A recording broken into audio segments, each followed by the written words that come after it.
Pernah tidak kamu merasa bahwa memberi makan bayi itu rasanya seperti sedang mempersiapkan misi luar angkasa? Ada timbangan gramasi yang presisi, ada jadwal yang ketat, dan ada ketakutan luar biasa kalau bahan bakar alias kalorinya kurang sedikit saja, roketnya bakal gagal meluncur. Metafora yang menarik, dan jujur saja, itu tidak berlebihan. Bagi banyak orang tua baru, fase empati atau makanan pendamping ASI ini seringkali berubah dari momen bonding yang manis menjadi medan perang penuh angka. Kita terlalu sibuk menghitung kalori yang masuk sampai lupa melihat siapa yang sedang makan. Betul sekali, rasanya ada tekanan sosial yang besar. Kalau anak tetangga pipinya lebih gembul, kita langsung panik. Wah, kalori anakku kurang nih. Padahal, sebenarnya apa sih urgensi terbesar dari kebutuhan kalori pada bayi di masa empasi ini? Kenapa angka-angka ini begitu menghantui? Begini, mari kita bedah dulu. Kenapa? Bayi itu tumbuh dengan kecepatan yang tidak masuk akal. Di 6 bulan pertama, SI saja cukup. Itu paket lengkap. Tapi begitu masuk bulan ke-6, ada fenomena yang kita sebut kesenjangan energi. Bayangkan tubuh bayi itu seperti pabrik yang sedang ekspansi besar-besaran. Mesinnya butuh bahan bakar lebih banyak daripada yang bisa disuplai oleh ASI sendirian. ASI masih memberikan fondasi, tapi dia butuh batu bata tambahan dari makanan padat untuk membangun otak dan ototnya. Jadi, empati itu bukan sekadar belajar makan ya, tapi memang kebutuhan biologis mendesak untuk menambal kekurangan energi itu. Tepat sekali, tapi disinilah letak jebakannya. Banyak orang tua berpikir, oke, butuh energi tambahan, berarti asal kenyang. Akhirnya, piring anak dipenuhi dengan bubur nasi yang encer, sayuran yang banyak, tapi miskin kepadatan energi. Ingat, lambung bayi itu kecil sekali. Mungkin hanya seukuran kepalan tangan mereka. Kalau kita isi ruang sempit, itu dengan makanan yang volumenya besar, tapi kalorinya rendah seperti bubur yang kebanyakan air anaknya kenyang, tapi otaknya kelaparan. Ini poin yang krusial. Kenyang di perut, tapi lapar di sel. Berarti konsep 4 bintang yang dulu populer, karbohidrat, sayur, kacang-kacangan, dan sedikit protein, apakah itu masih relevan atau kita sudah harus ganti strategi? Ilmu pengetahuan terus berkembang, dan data terbaru menunjukkan kita harus sedikit agresif, terutama soal protein hewani dan lemak. Dulu kita takut memberikan lemak pada bayi, takut kolesterol lah, takut obesitas lah. Padahal, otak bayi itu 60%-nya adalah lemak. Jadi, memberikan santan, minyak, mentega, atau lemak dari daging itu bukan dosa, itu kewajiban. Strateginya sekarang adalah padat gizi dalam suapan kecil. Kalau anak cuma sanggup makan 3 sendok, pastikan 3 sendok itu isinya emas, bukan cuma air dan serat. Wah, ini mengubah perspektif sih. Kadang kita sebagai orang dewasa yang sedang diet, memproyeksikan ketakutan kita akan lemak ke anak bayi. Padahal mereka justru butuh itu untuk tumbuh. Tapi, bicara soal kalori, seberapa spesifik sih hitungannya? Apakah orang tua harus bawa kalkulator setiap kali mau menyuapi anak? Tolong, jangan. Itu resep paling ampuh untuk membuat ibu stres dan anak mogok makan atau GTM. Tubuh manusia, sekecil apapun, itu bukan mesin ATM yang input dan outputnya kaku. Kebutuhan kalori anak usia 6,12 bulan itu berkisar antara 600 sampai 800 kalori, tergantung aktivitas dan berat badan. Tapi, kita tidak makan angka, kita makan makanan. Yang perlu dipahami adalah proporsinya. Fokuslah pada protein hewani telur, hati ayam, ikan, daging sapi. Itu kuncinya. Protein hewani punya asam amino lengkap yang terbukti secara ilmiah mencegah stunting. Stunting. Kata itu jadi momok menakutkan ya. Jadi korelasi antara kekurangan kalori spesifik, terutama protein, dengan stunting itu sangat langsung. Sangat langsung dan dampaknya jangka panjang. Stunting itu bukan cuma soal anak jadi pendek. Kalau cuma pendek tapi pintar, mungkin tidak masalah. Masalahnya, stunting itu indikator bahwa otak tidak berkembang maksimal.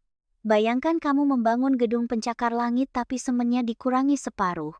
Gedungnya mungkin berdiri, tapi rapuh.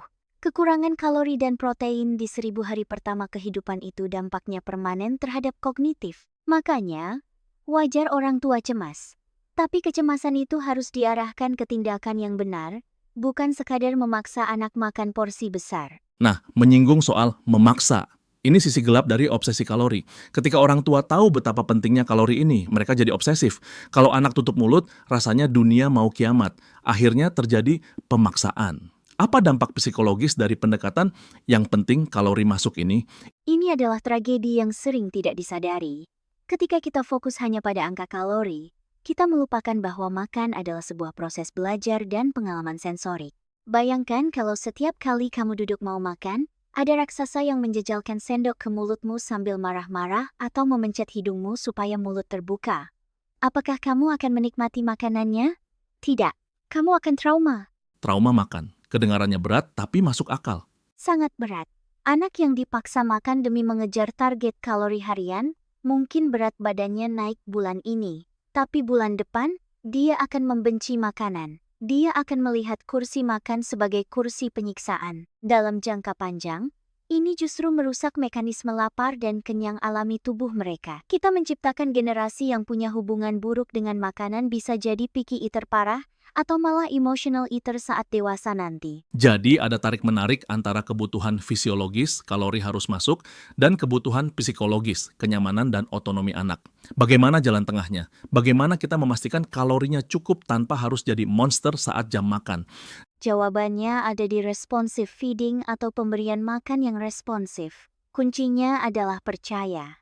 Percaya bahwa anak punya insting lapar dan kenyang. Tugas orang tua adalah menyediakan makanan padat gizi yang tinggi kalori dan protein tadi dan menentukan jadwalnya. Tugas anak adalah menentukan seberapa banyak yang mau dia makan.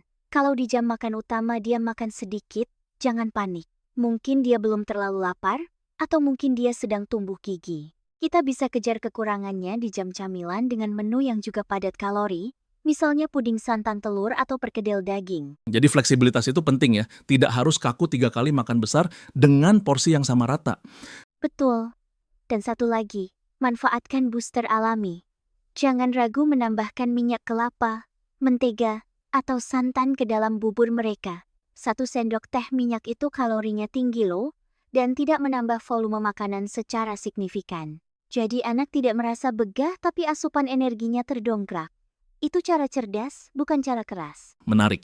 Cara cerdas, bukan cara keras. Sepertinya kita juga perlu membahas tentang variasi rasa.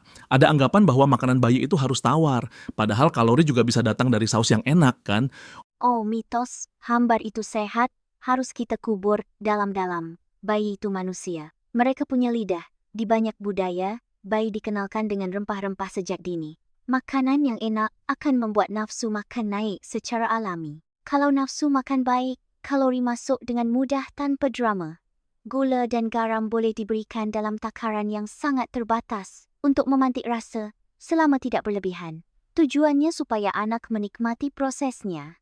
Kalau anak senang makan, target kalori itu hanyalah bonus yang otomatis tercapai. Setuju sekali. Sepertinya kita terlalu sering melihat anak sebagai grafik di buku KMS, Kartu Menuju Sehat, sampai lupa melihat mereka sebagai individu kecil yang punya preferensi. Tapi ngomong soal KMS itu tetap jadi acuan utama kan? Mutlak. KMS adalah rapor kesehatan fisik mereka. Jangan bandingkan anakmu dengan anak influencer di Instagram, bandingkan anakmu dengan kurva pertumbuhannya sendiri. Selama grafiknya naik mengikuti garis kurva, berarti asupan kalorinya cukup. Meskipun kelihatannya dia makan sedikit, jangan terbuai persepsi visual. Sedikit. Menurut mata kita yang biasa makan nasi Padang, bisa jadi sangat banyak untuk lambung mereka. Itu poin yang menenangkan. Jadi tanda kecukupan kalori itu bukan piring yang licin tandas, tapi grafik pertumbuhan yang konsisten. Tepat, dan juga aktivitasnya. Kalau anaknya aktif, ceria, kulitnya lembab, buang air kecilnya sering, itu tanda metabolisme dan energinya baik. Jangan sampai kita mengejar angka timbangan tapi mengorbankan kebahagiaan anak. Ada kasus di mana anak jadi obesitas dini karena orang tua terlalu agresif memberikan susu formula tinggi kalori, padahal anaknya cuma butuh variasi tekstur makanan. Wah, itu ekstrem yang sebaliknya ya. Kelebihan kalori di masa bayi juga punya risiko jangka panjang kan? Benar. Obesitas di masa bayi meningkatkan risiko sindrom metabolik, diabetes, dan penyakit jantung di masa dewasa. Kita sedang memprogram metabolisme mereka untuk 70,80 tahun ke depan. Jadi, MPASI dan pemenuhan kalori ini adalah soal keseimbangan yang dinamis. Bukan kurang, tapi juga bukan berlebihan. Ini seni. bukan sekadar matematika. Sebuah seni memadukan nutrisi dan emosi. Kalau boleh merangkum, perjalanan empati ini sebenarnya adalah perjalanan orang tua untuk belajar percaya pada anak sekaligus belajar cerdas soal nutrisi, bukan sekadar menjejali mulut dengan nasi. Betul. Dan ingat, makanan pertama ini adalah fondasi. Bukan cuma fondasi fisik agar tidak stunting, tapi fondasi hubungan manusia dengan apa yang dia makan. Kita ingin anak-anak kita nanti tumbuh menjadi orang yang makan karena butuh dan karena menikmati, bukan karena terpaksa atau karena stres. Luar biasa. Jadi untuk para orang tua di luar sana, buang kalkulator kalorinya, ambil buku resep yang padat gizi, dan nikmati setiap suapan yang berantakan itu. Karena momen itu tidak akan terulang, dan angka di timbangan hanyalah salah satu cerita dari sekian banyak cerita pertumbuhan mereka. Sepakat. Fokus pada kualitas, bangun suasana yang menyenangkan, dan biarkan alam melakukan sisanya. Anak-anak kita jauh lebih pintar beradaptasi daripada yang kita kira. Terima kasih banyak untuk wawasan yang sangat daging ini secara harfiah dan kiasan. Sampai jumpa di episode berikutnya di mana kita akan terus mengupas hal-hal kecil yang berdampak besar bagi kehidupan kita. Sampai jumpa, dan selamat menikmati waktu makan bersama si kecil.